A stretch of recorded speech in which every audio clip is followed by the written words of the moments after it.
Shubor nakaslem jong unongsan Hima. Ka Reserve Bank of India kala Paidbah ya ka Financial Literacy Week arajar arpunriu aka skining kong halor ka phang KYC your first step to safe banking. Ya kani lawan ban play da uba Frederick Roy Kharkongod IAS Principal Secretary Government of Meghalaya hagajinon lang uba Ulden Nongplo General Manager OIC RBI Shillong DGM Nabat ki Head Officer Sarkar ki Nong Tray Bank ki Nong Mikmat na Center for Financial Literacy but ki wede hagajinon lang beralong hakut ya Shillong. Ya ka FLW 2026 na rakhe haburo ka kari na do ka khandai tarik hado khatlai tarik urumphang arjar arpunriu bat kani kapen khi jingmut ikinong shong jong kari buro ka haus nam baladap haga kerdan jong ka gram panchayat kabala pendet jimut ban Jingtip halor ki financial inclusion scheme lingba kari KYC jong ki bank account ki bapen suk ye ka jing trai kam ban sho ye ka jing sngau tho Paidbah shaphang kari KYC kani ka long ru ban pen sngau tho ki Paidbah bukin husiar ye ki message ni ki phone call bat ki link ki bathok ka bawalam pat she ka jing sha to ye ki pisa bat ki wei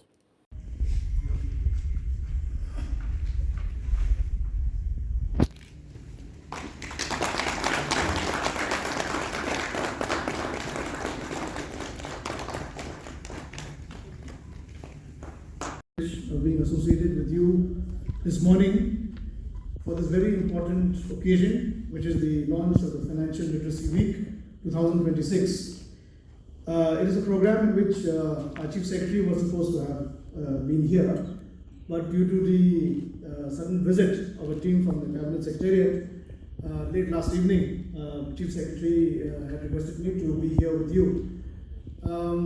I have very good memories of my time when I shared with the bankers as a district magistrate, as a DC, almost 2 decades ago, when we had regular meetings with the various bankers at the various forums with the banks.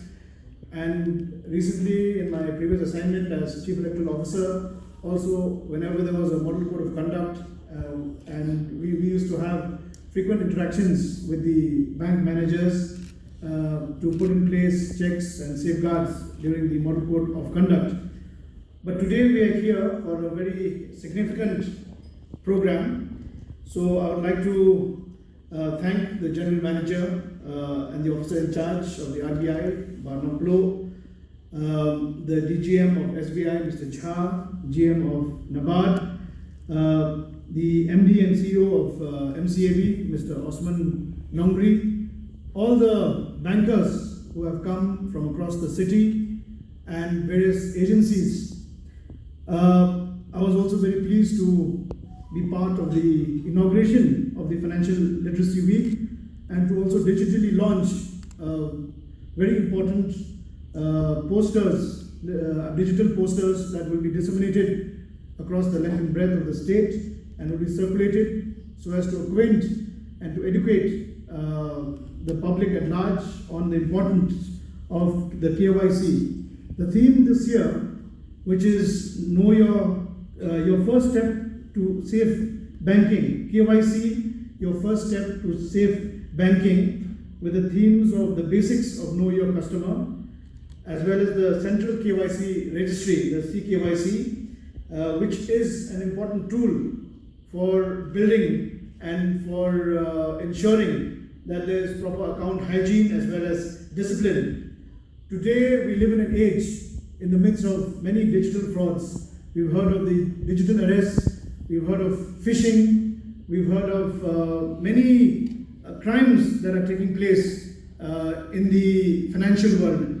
So in this context, the financial literacy is not only optional, but it is essential for citizens' protection, for inclusive growth, as well as to provide stability for the financial system. And at the very foundation, at the building block of safe banking is the KYC, or Know Your Customer. It is often viewed as a regulatory formality. Often when we get messages on our phones that you will have to update your KYC, the citizens find it burdensome that again they have to provide details of their information, and it is taken as a kind of a disturbance. But in reality, it is a very important tool. I would say not only important but critical towards protecting citizens from fraud, from identity misuse and service disruption. More so in this age now where we have many kinds of frauds that are taking place in the cyber world.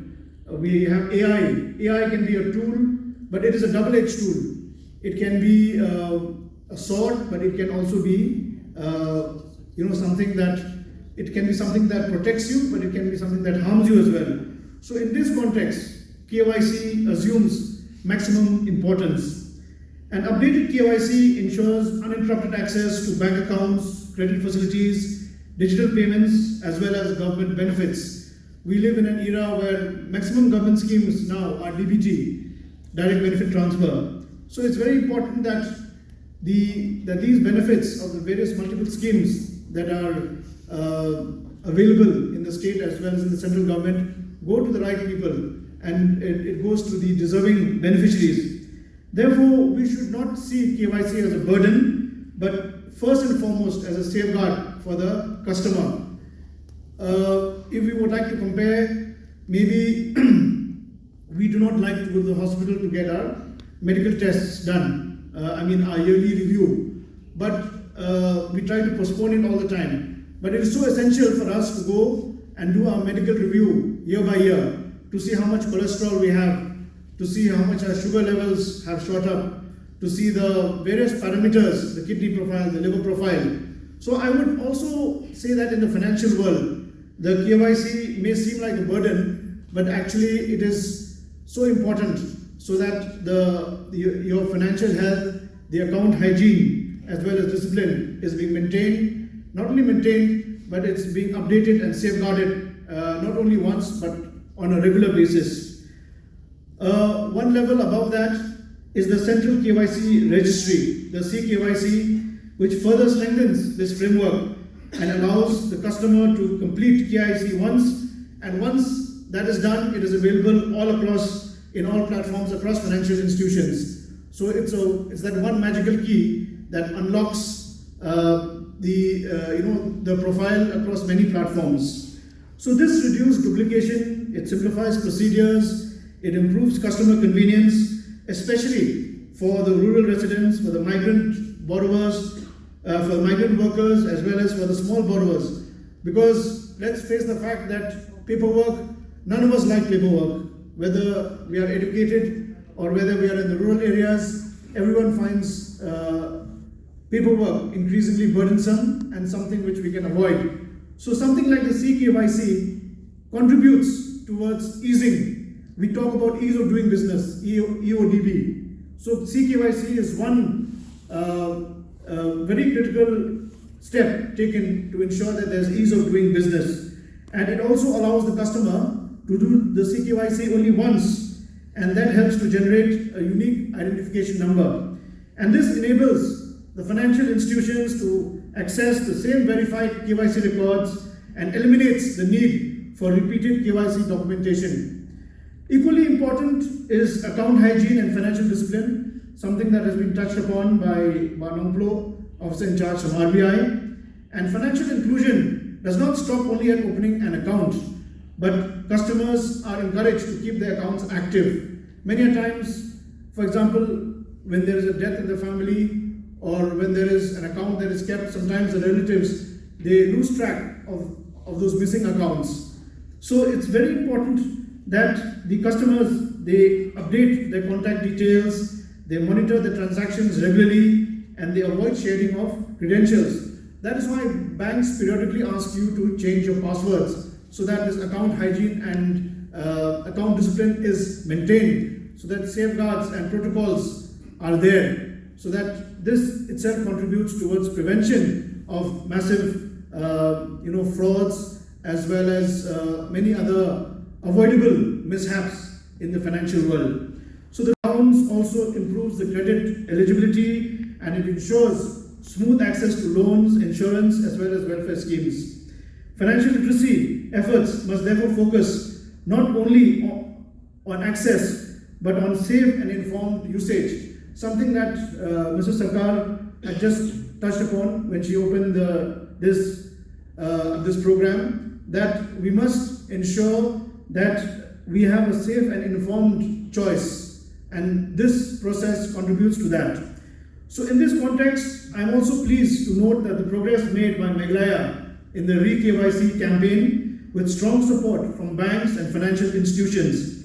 I am told that as on January 2026, out of the total active KYC accounts due to KYC updation, 46% have already completed re-KYC, and on an overall basis, that is including active and inactive accounts, 19% have completed the re-KYC. So this figures reflect improved coordination and outreach efforts, despite the many challenges that we have in the state in terms of the geographical as well as connectivity challenges.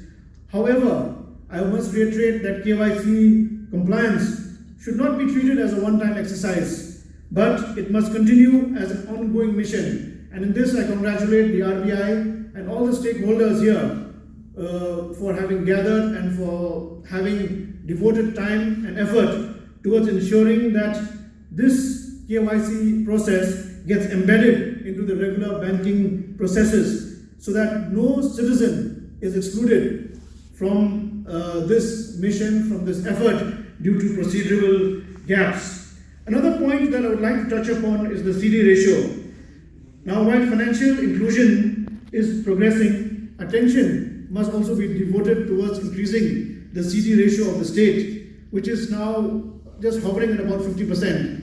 It is an increasing challenge. I hope now with the SNA Sparsh, we know that SNA Sparsh is a big challenge for the local banks, and many of you have been dependent on the government loans. But with SNA Sparsh being launched by the center and only shadow accounts being held, I think this will give a fillip towards increasing the CD ratio. You and your team will now seek ways and means to widen the CD ratio, because you will not only be dependent on huge volumes of government deposits, but you will also seek to increase credit availability as well as deployment from the citizens at large as well. So while 50% indicates a fairly substantial share of deposits mobilized in Meghalaya, however, the 50% gap that is there also points to the huge opportunity that is available towards ensuring that outreach gets enhanced further. Improving of the CD ratio is extremely crucial to stimulate growth and to stimulate economic activity, to ensure that we support enterprises, that we generate employment. We know that Meghalaya right now is at the cusp of a tourism boom. There are many entrepreneurs, there are many young people, and there are many opportunities to ensure that the gaps regarding homestay, regarding transport services, allied services, that those need to be filled up. Meghalaya right now is short of about 15 to 16,000 rooms in the state. There's a huge tourism boom. Back in 2019, the tourist inflow was only about 4 lakhs. Now I think it's about touching about 22 lakhs or so. And with festivals and with more programs, the inflow is only going to increase. And now Meghalaya has emerged as a 24/7 destination, whether it's spring or whether it's monsoon or whether it's summer or whether it's winter. We have tourists of all categories. We saw during last Christmas season, even though it was winter, we had festival tourism. We had tourists coming in to experience the entire Christmas festivities. So I urge upon the banks to enhance the credit flow to priority sectors as well. Sectors like agriculture, like MSMEs. We see areas like textiles also emerging. We have the GI tag for the Rindia, which is our indigenous airy textile last year. And in December 6th, the integrated tourism center textile tourism center was set up in Nongpo.